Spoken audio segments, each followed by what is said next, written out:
The first one is Jonathan Zittrain. I don't want to take any of his precious 8 minutes, but I do want to say that his topic here, the future of scholarly publishing and how to stop it, the title has a wonderful play on a book that he wrote, which is The Future of the Internet and How to Stop It, a book that has had international consequences, as has his work addressing internet filtering in China and Saudi Arabia, and his inventive work on the digital realm generally, security, internet architecture, and the health of the internet. I could go on and on and on, but I don't even get 8 minutes, so I am going to turn it over to Jonathan Zittrain.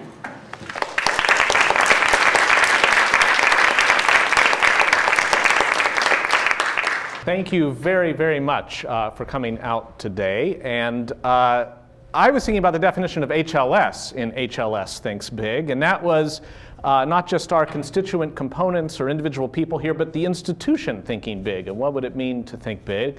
So let me offer some thoughts on that. And to start with, I think about the way in which scholarly publishing started. This is the very first scholarly journal in the world. The Proceedings of the Royal Society, Philtrans A, from 1665. Things have changed a little bit since then, but not a whole lot. And to think about the purpose behind the scholarly publishing, I've been thinking a lot lately about core purpose. This is a kind of HBS term, but different companies have different core purposes, like Cargill and 3M and Fannie Mae. This is a circa 2004 core purpose for Fannie Mae. I think it's changed since then.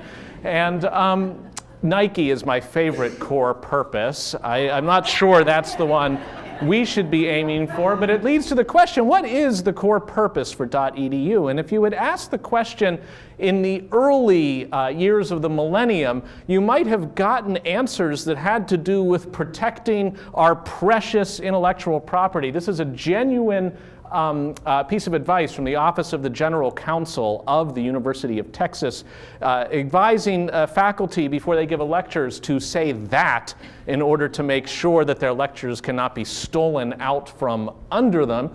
And Harvard, to this very day, has in the student handbook a rule against selling your notes. You may not sell your notes from class. You could be in big trouble if you do so. I guess because then the market for Harvard would be depleted. If you could get someone's secondhand notes from the class, why even attend, really? And it's also reflected as they were rethinking copyright. This is from the British Consortium of Copyright and Patent folks, thinking that school children should recognize their own creativity by including the copyright symbol on their coursework, making poor grades in unauthorized derivative work.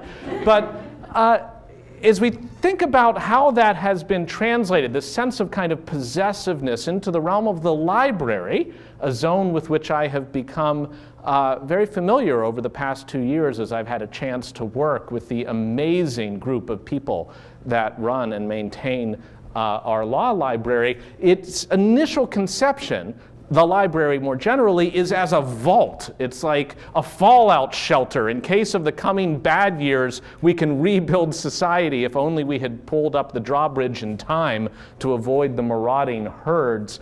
And this is sort of the unit. The book is sort of like the salt biscuit stored away for the coming bad years. I see Karen Beck from Historical and Special Collections blanching at this description of the library, and that's the depository where you've got all of the salt biscuits for the coming years.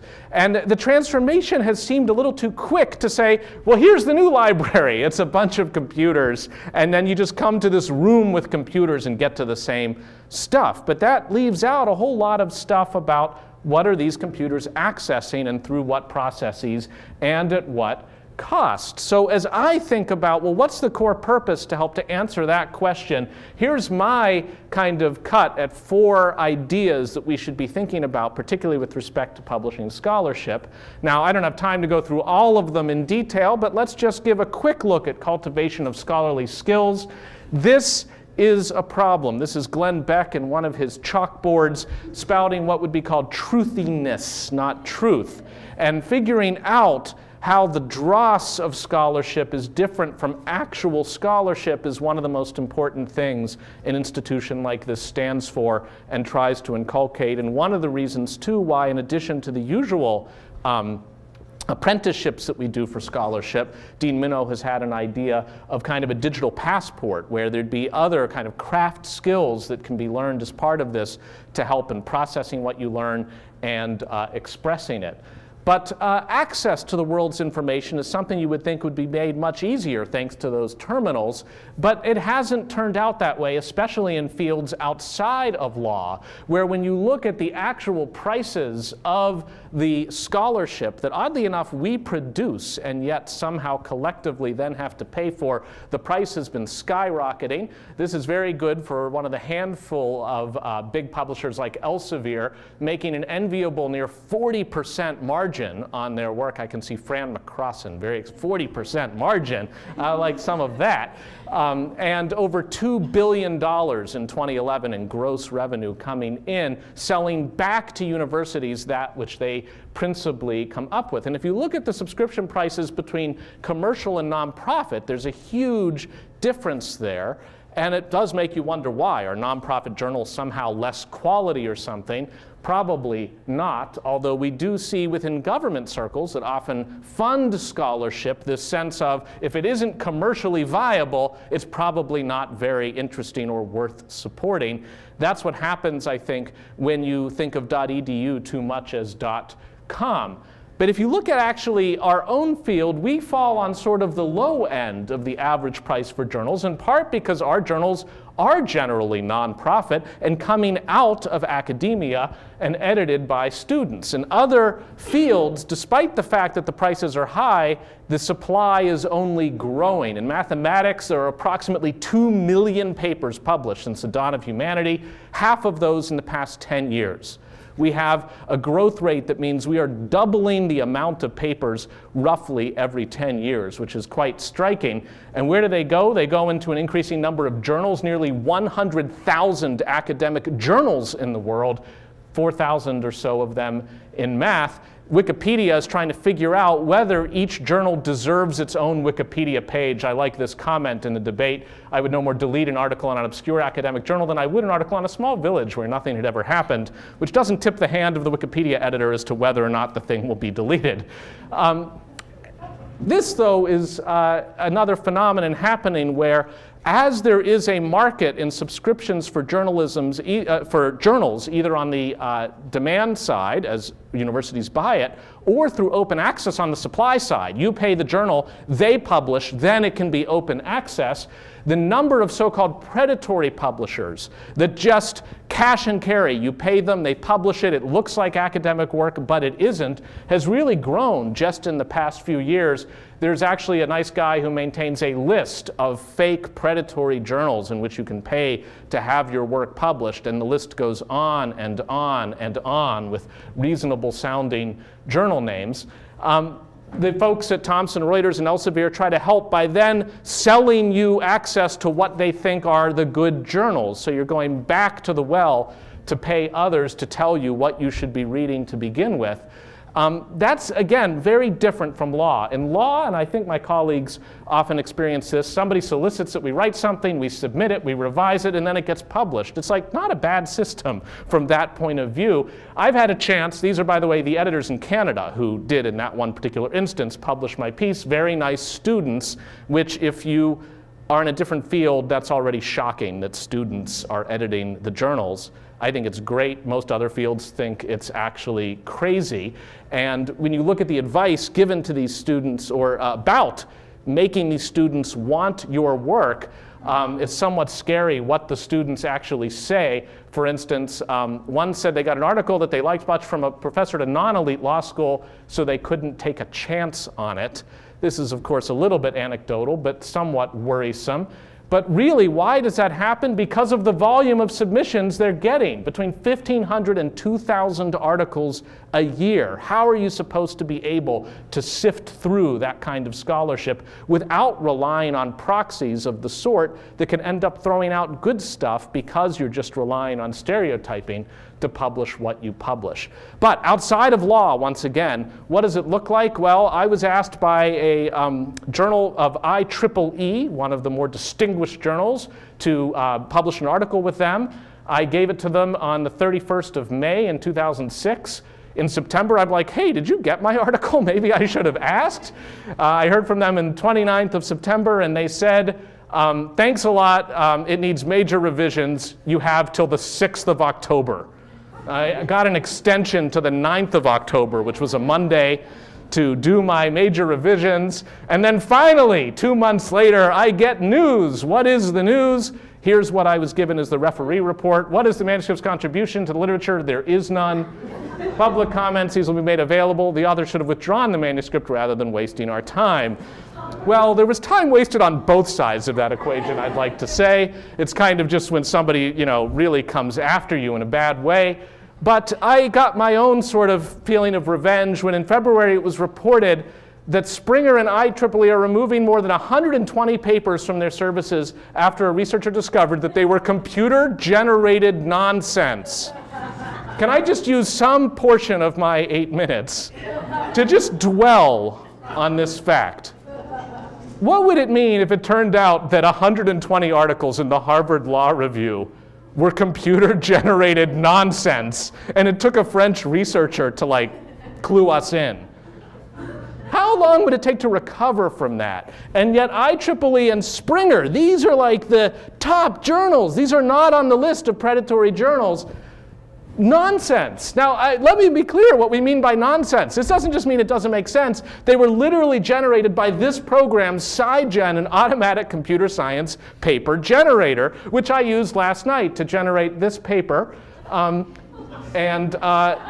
It's like a fairly decent paper, which I could submit apparently to IEEE and have a decent chance, after a number of months, of actually having it published. How was it found again? Not from IEEE, but by this French researcher's program, which is the SciGen Generator Detector.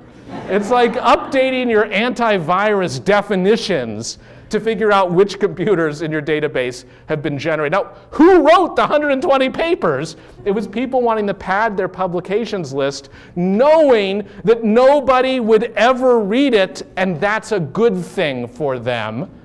For us in law, I don't know so much. The prospect that the median number of readers of a law review article is 0 is a frightening prospect, and says that our system is broken. So let's start thinking about really how we might fix it. One set of fixes has been, forget putting it through these crazy processes where the food is bad and the portions are small. Why not just publish it online? You can put your own charts and graphs up, put it into SSRN. This is one of the preprint services.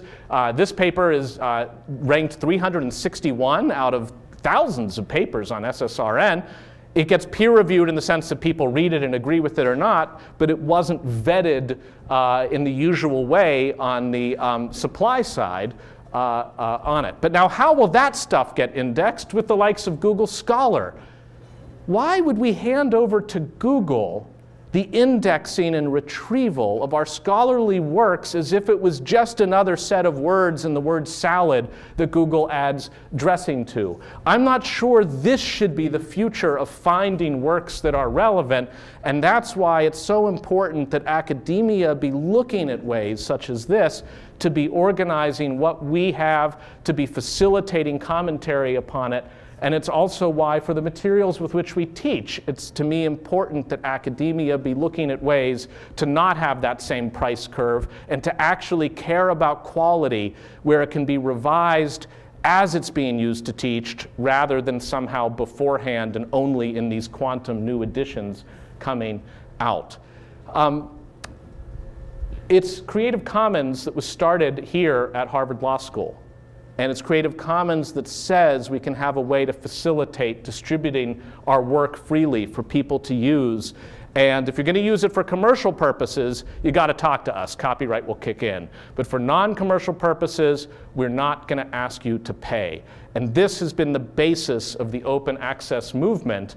And when I think of the change, if HLS wants to think big that we can wreak, here are the Harvard journals that many, many authors would kill to be published in any of them. When you look at them ranked, it turns out there's one site that ranks law journals.